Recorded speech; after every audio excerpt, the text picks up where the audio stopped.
having spent the last few weeks going over just about every interview you've done and all the profiles, I found that one of the adjectives Oh, that's... you. That's a long week. No, well, it was... Did you see your family? I mean, No. do you have a family anymore? No, not anymore after that. No. It was actually very interesting because, there are certain, obviously, recurring things that you say, but also that interviewers or profilers would say. And one of the things in terms of a complimentary adjective is there's sort of a sense that you're timeless. There's something about you. You could have just as easily been dropped into a movie with Trevor Howard or, Peter O'Toole or somebody as you are today. And the blessing of having a weird face. Somewhere between an otter and something that people find vaguely attractive. Or just an otter, which is vaguely attractive. Which is right, that's right. Yeah, it's. I mean, in all seriousness, I've kind of grown up with this face, and it's been in the industry for 10 years, and now it's getting on these hottie lists. I just kind of go, well, it doesn't make any sense because I was nowhere near the 1,000th hottest face when I started out. So I know a lot of it's projection, which is kind of flattering about the work, I suppose. But what I'm saying all that for is, I started out and I went, yeah, no, I'm not a typical beauty. So basically, I've got a long neck and a long face. That's usually period. That's usually some kind of inbreeding weirdness. So I'll run with that. I'll wear some high collars and get on a horse or two. I'm fine with that, but not all the time. Not all the time. Sometimes I'll just get a collar in a 21st century drama and turn it up, as you'll notice I did in Sherlock. So I kind of the otherworldly. I mean, I had a great English teacher called Martin Tyrrell. Oscar, you remember him? And he said, "It's weird. You remind me of William Blake." And I went, "What?" The hallucinating visionary poet of the Romantic era. He went, "Yeah, well, no, it's just you're quite an old soul." And I went, "Oh, I kind of like that." And it kind of an old soul. Did someone say what?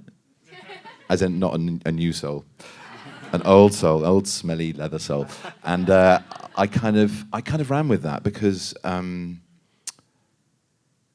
was fortunate enough to grow up in England, and you're surrounded by your heritage there, and it's a very deep, very long, very kind of old heritage. I mean, not my heritage, but like the heritage of the land and the culture. And I went to school where there were buildings that were 400 years old, and those were the new ones, It was kind of inspiring, and it meant that whatever I was doing in my context, in my time, I could always see what the past had evolved into and realize that we're not all that far away from that. We really aren't. And it's important to be able to recognize it and to be able to honor it and learn from it as well. And I can't remember your question. No, that was great. That was good. No.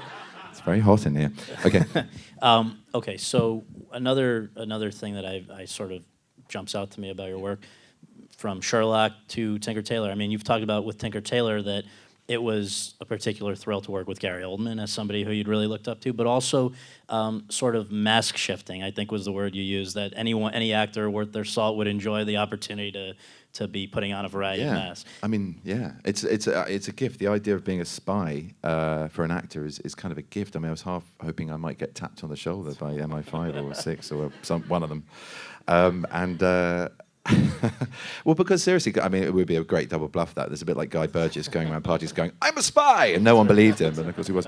But it's kind of, because we're so sort of, showy offy as actors, so it'd be the worst kind of subterfuge. But the point is, we shift masks. We kind of do that. That's kind of what we do. It's part of our job. So the idea of playing someone in one moment, in one context, and being utterly different in the next, it's meat and drink for an actor. And to do that subtle amount of it, and also in Le Carré's brilliant world of extraordinary characters and a very real Thomas Alfredson and Hoyt created Smoke and Nicotine, that's the same, and alcohol, just dank, grey, yellow, sort of bad, scraggly TV toned, ungraded film world that film was. I mean, you could smell it. It was very visceral, that experience of stepping back into the past.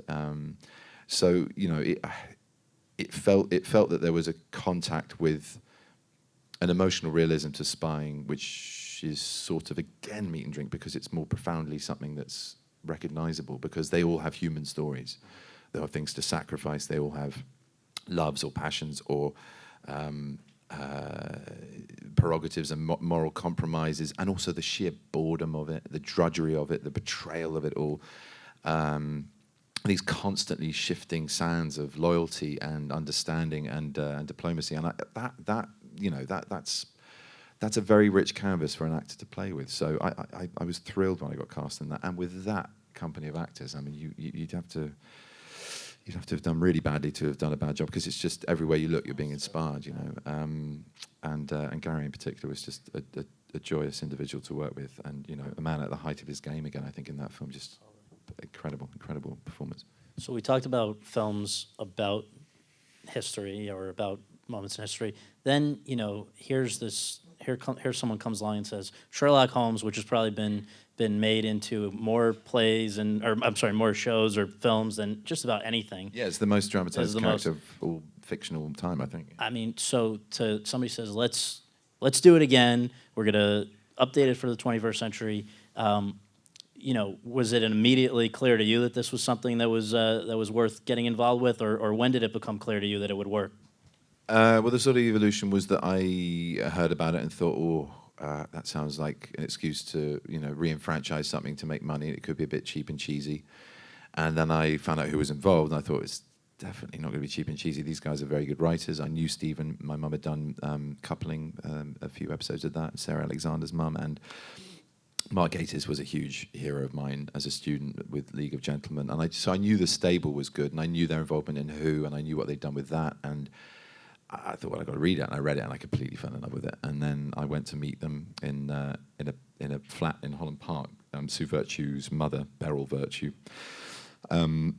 Once Sue Virtue was called Beryl Virtue's daughter, but now I think it's the other way around. She's so extraordinary. But they're both extraordinary. And Beryl is a massive titan of the industry. I'm sure she's done many of these conversations. She is a legend. And I don't think I'd ever met her before. So she came, and it was her flat. I wasn't aware of it. I knew I was meeting Sue, Mark, and Stephen, and to read for it. And I think one of the scenes I did was definitely the one in the first episode where I get John to come back to the flat, and I just want him to type a text for me, and I'm sort of reposed with the steepled hands, and he's just disgusted that I've said it's urgent, it's important, can you make it? And he just comes over and basically is a secretary for me, in the study in pink. And so I was doing the scene, and just before, I remember Beryl coming in, and she had tea and biscuits, and I sort of turned to Sue, and I went, is that Mrs. Hudson? And she went, no, that's my mother. Okay, it's not a good start, at all, okay. Forget that happened, start again. Cancel and continue, and I did. I made them laugh a bit, and it seemed to go well. And you know, I knew Mark as well as an actor. We were in Start of a 10 together, and we really got on. So it was fun. It was a lot of fun, and I thought, God, this could be great. I would really enjoy doing this. Just as I was getting on my scooter, I got a call from an agent saying they're really, really, really, really, really, really keen for you to do this. And I put my helmet on. Well, I finished the conversation first, otherwise that would have been painful.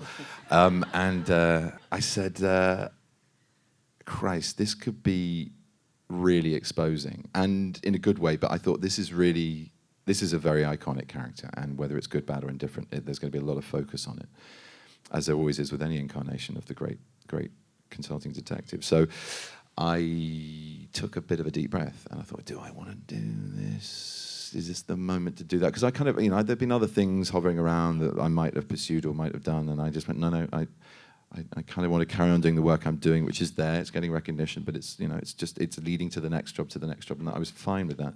I thought, this is a really big sort of step into the limelight, and then I thought, wow, it's really good material. I'm gonna have fun doing it. We did the pilot. It was great. The BBC loved it. Said 1.5 hours, and then that was it.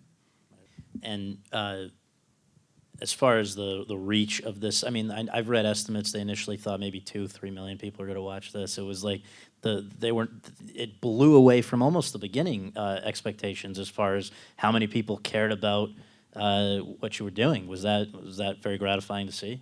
Well, we were all around at Sue and Stephen's, and we watched it. I'm trying to remember if I don't think Martin was there at the time. I think he was doing a job, but we all watched it, and I was really aware of this immediate audience response. I don't engage with social media. I have done a Reddit, but that was it, and I really enjoyed it. But for other reasons we could talk about in a minute, that would take over my life and probably ruin it. But I was just amazed at how vocal and immediate this response was, and it was pretty good. It was all very good by and large, I think. I mean, they didn't read me any of the bad tweets, and so these tweetings and bloggings and just everything just came alive. There was and that's very rare to have a live experience with an audience when it's a television program. It was a new experience for me, and I was literally half expecting to sort of walk outside to get the train back from Kew and just and see like banks of photographers or for news reporters to be abseiling from helicopters down. Go, what is it like to be in the new hit show?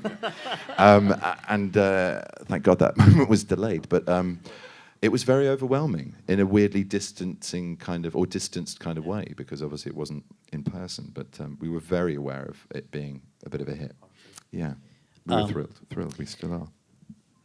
You talk about some roles being exposing. Then there's another kind where I guess we would have to talk about The Hobbit with Smaug, where I think that there are some actors who are resistant to the idea of mocap technology. They say, what's to stop them from just sort of using CGI to replace all of us? But it sounds to me from what I've read that it was a positive experience for you, that you enjoyed it, and that you really dove into how you. Into the process of actually being very, the whole physicality of it all. So is that correct, that it's something you actually got a kick out of? Yeah, I mean, a huge part of what I enjoy as an actor is the craft of it, the dance with the medium that you're working in, whether it's camera or stage, and the various different requirements that involves. And we evolved a lot of the language, the visceral visual language with Paul and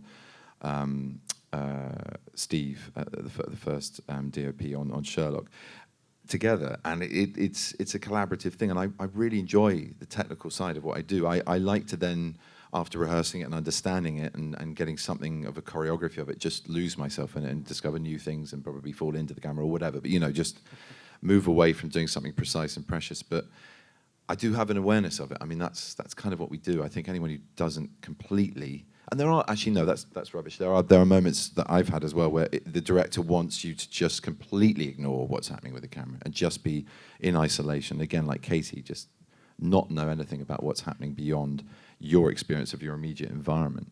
That being the cutoff if it's a stage, or whatever the set is if it's a camera. And at the same time, if you're doing stuff that's a little bit more technical, a little bit more visually flary, like Sherlock is, and obviously Star Trek, and very much Smaug. In Mocap, you kind of have to go the distance of understanding it in order not to hurt yourself, primarily, and also just to make it work, make the shot work, make the moment work, and then you can go back and step into something that's inhabited.